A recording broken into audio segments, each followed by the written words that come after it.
back to Med School Radio. We are just focusing on microbiology this time, looking at these Q-Bank summaries. So let's go ahead and look at the summaries. So let's start off with hot tub folliculitis. This is a superficial and self-limited Pseudomonas agarose infection of the hair follicles that tends to occur in minor outbreaks following exposure to a pool or spa in which the chemicals have not been maintained at appropriate concentrations.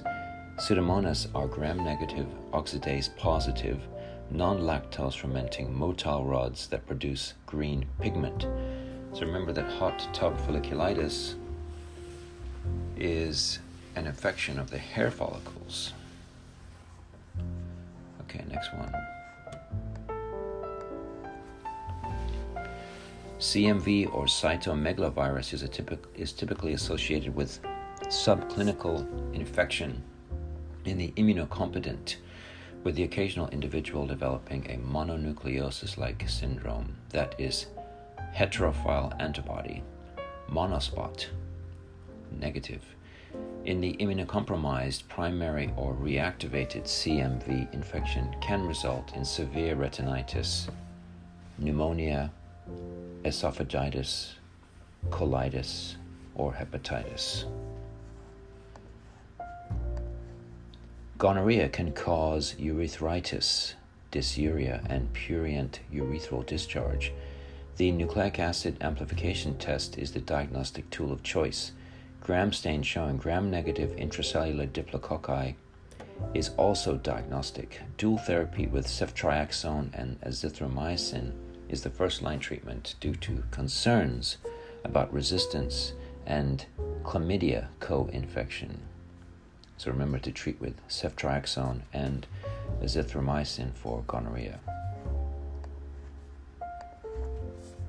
Strep pneumoniae, Streptococcus pneumoniae, are gram-positive, alpha-hemolytic, optochin-sensitive, bile-soluble diplococci.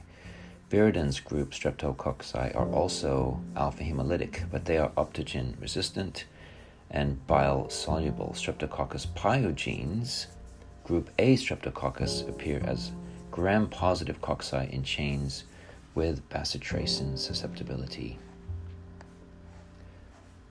Okay, pulmonary actinomycosis. This develops most commonly following an aspiration and can be confused with a lung abscess, malignancy, or tuberculosis. Microscopic findings include filamentous branching, gram-positive bacteria, and sulfur granules. So that was pulmonary actinomycosis. Staphylococcus epidermidis, a gram-positive coccus that grows in clusters, is a skin commensal that is a common cause of infection in patients with prosthetic valves, such as artificial joints or heart valves. Unlike Staph aureus, Staph epidermidis is coagulase negative. Unlike Staph saprophyticus, another coagulase negative Staphylococcus species, Staph epidermidis is susceptible to novobicin. Mucormycosis is an opportunistic infection caused by Rhizopus, Mucor, and Absidia species. The classic clinical picture is a paranasal sinus involvement in a diabetic or immunocompromised patient. The fungi form broad, non-septate hyphae that branch at right angles. That is mucormycosis. Hookworm infections are transmitted via direct contact between human skin and contaminated soil or sand, for example, walking barefoot. Dermal penetration is often characterized by an intensely pruritic papule that may form serpiginous tracts due to the subcutaneous migration of the hookworm larvae. Okay, so that is hookworm infections. Don't walk barefoot. Herpes simplex virus is a common sexually transmitted infection marked by the formation of painful genital ulcers.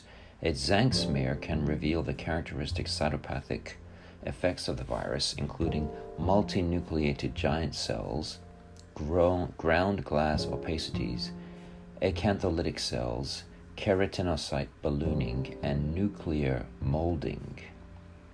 Okay, that is for herpes simplex.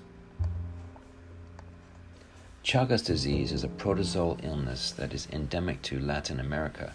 Patients in rural areas are at greatest risk when their houses harbor the vector, which is the triatome bug, in adobe walls or thatched roofs. Acute infections are often asymptomatic, but patients can develop Chagas cardiomyopathy, for example, heart failure, ventricular arrhythmias, ventricular aneurysms, several decades later. Expectorated sputum cultures are often contaminated by normal oral flora. The growth of Candida albicans, a normal commensal of the gastrointestinal tract and skin, almost always indicates oral contamination rather than true pulmonary infection. So it's just oral contamination there. Okay, that's talking about the growth of Candida albicans. Okay, remember babesiosis and Lyme disease go together. Remember that they are transmitted by the same bug, the same tick, by the Ixodes tick, and it can occur in similar geographic regions. And co-infection is common.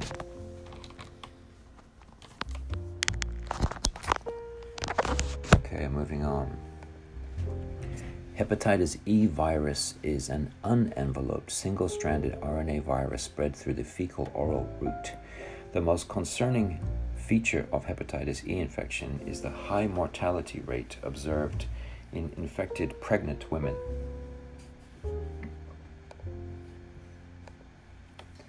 In patients with sickle cell anemia and other chronic hemolytic disorders, the most common viral cause of aplastic crisis is infection of erythroid progenitor cells with parvovirus B19, a non-enveloped, single-stranded DNA virus.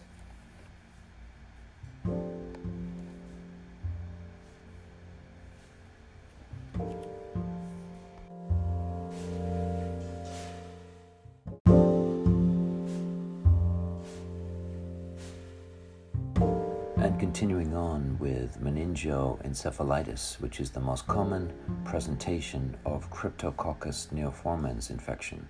It occurs in immunocompromised patients and can be diagnosed by India ink staining of the cerebrospinal fluid. Cryptococcal pneumonia is diagnosed by mucicarmine staining of lung tissue and bronchoalveolar washings. So that is meningoencephalitis. Next one, pili are the primary virulence factor that allow Neisseria meningitis to initially attach to and colonize the nasopharyngeal epithelial surface.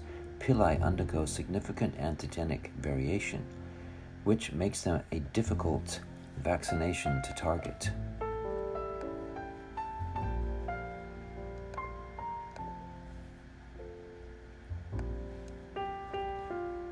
Okay, moving on.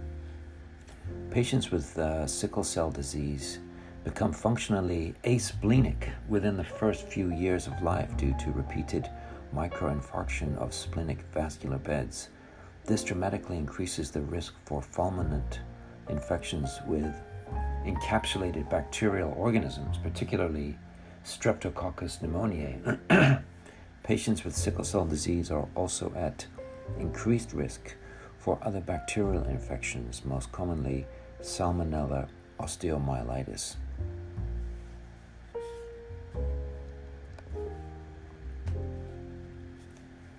Individuals who are successfully immunized against hepatitis B virus develop protective anti-HBs antibody. Individuals who recover from hepatitis B infection, however, have anti-HBs as well as anti-HBc antibodies. The presence of circulating HBsAg indicates active infection. Okay, now Staphylococcus epidermidis. This is a common cause of foreign body infections due to its ability to produce adherent biofilms.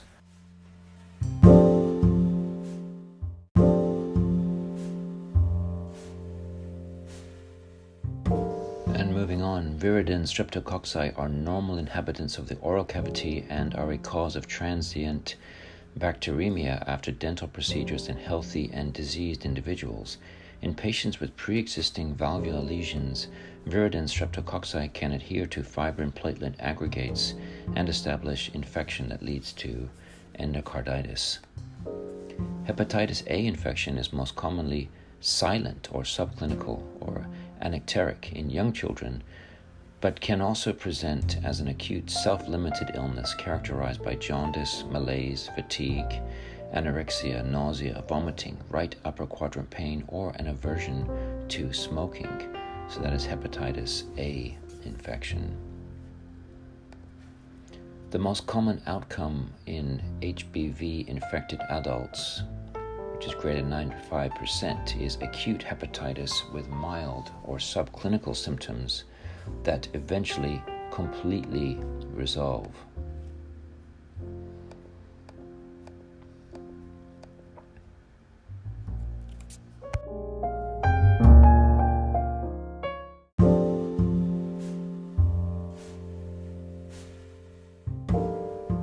Botulinum neurotoxin produced by Clostridium botulinum prevents the release of acetylcholine from presynaptic nerve terminals.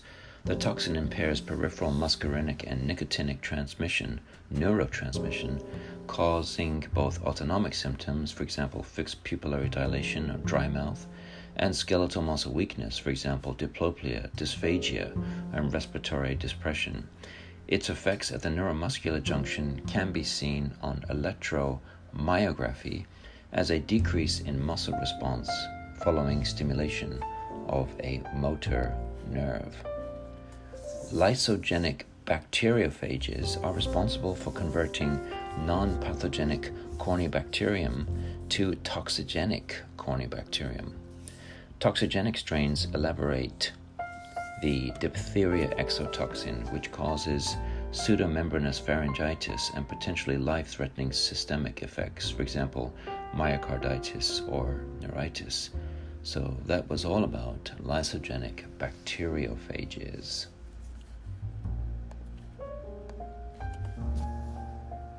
Eczema gangrenosum is a cutaneous necrotic disease with a strong association with Pseudomonas aeruginosa bacteremia.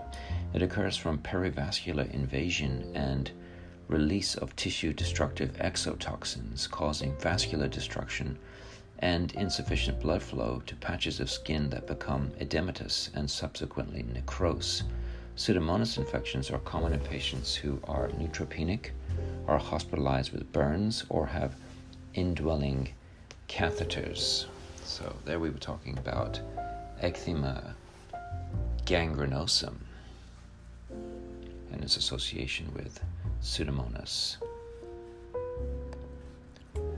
Remember that Clostridium perfringens causes late-onset food poisoning and Clostridial myonecrosis, or gas gangrene.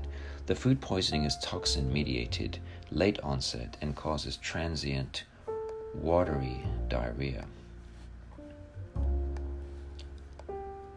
Okay, next one. Let's talk about toxigenic strains of Corynebacterium diphtheria, which we just talked about. Remember that they produce a diphtheria toxin which irreversibly inhibits the host protein synthesis due to ADP ribosylation of elongation factor 2.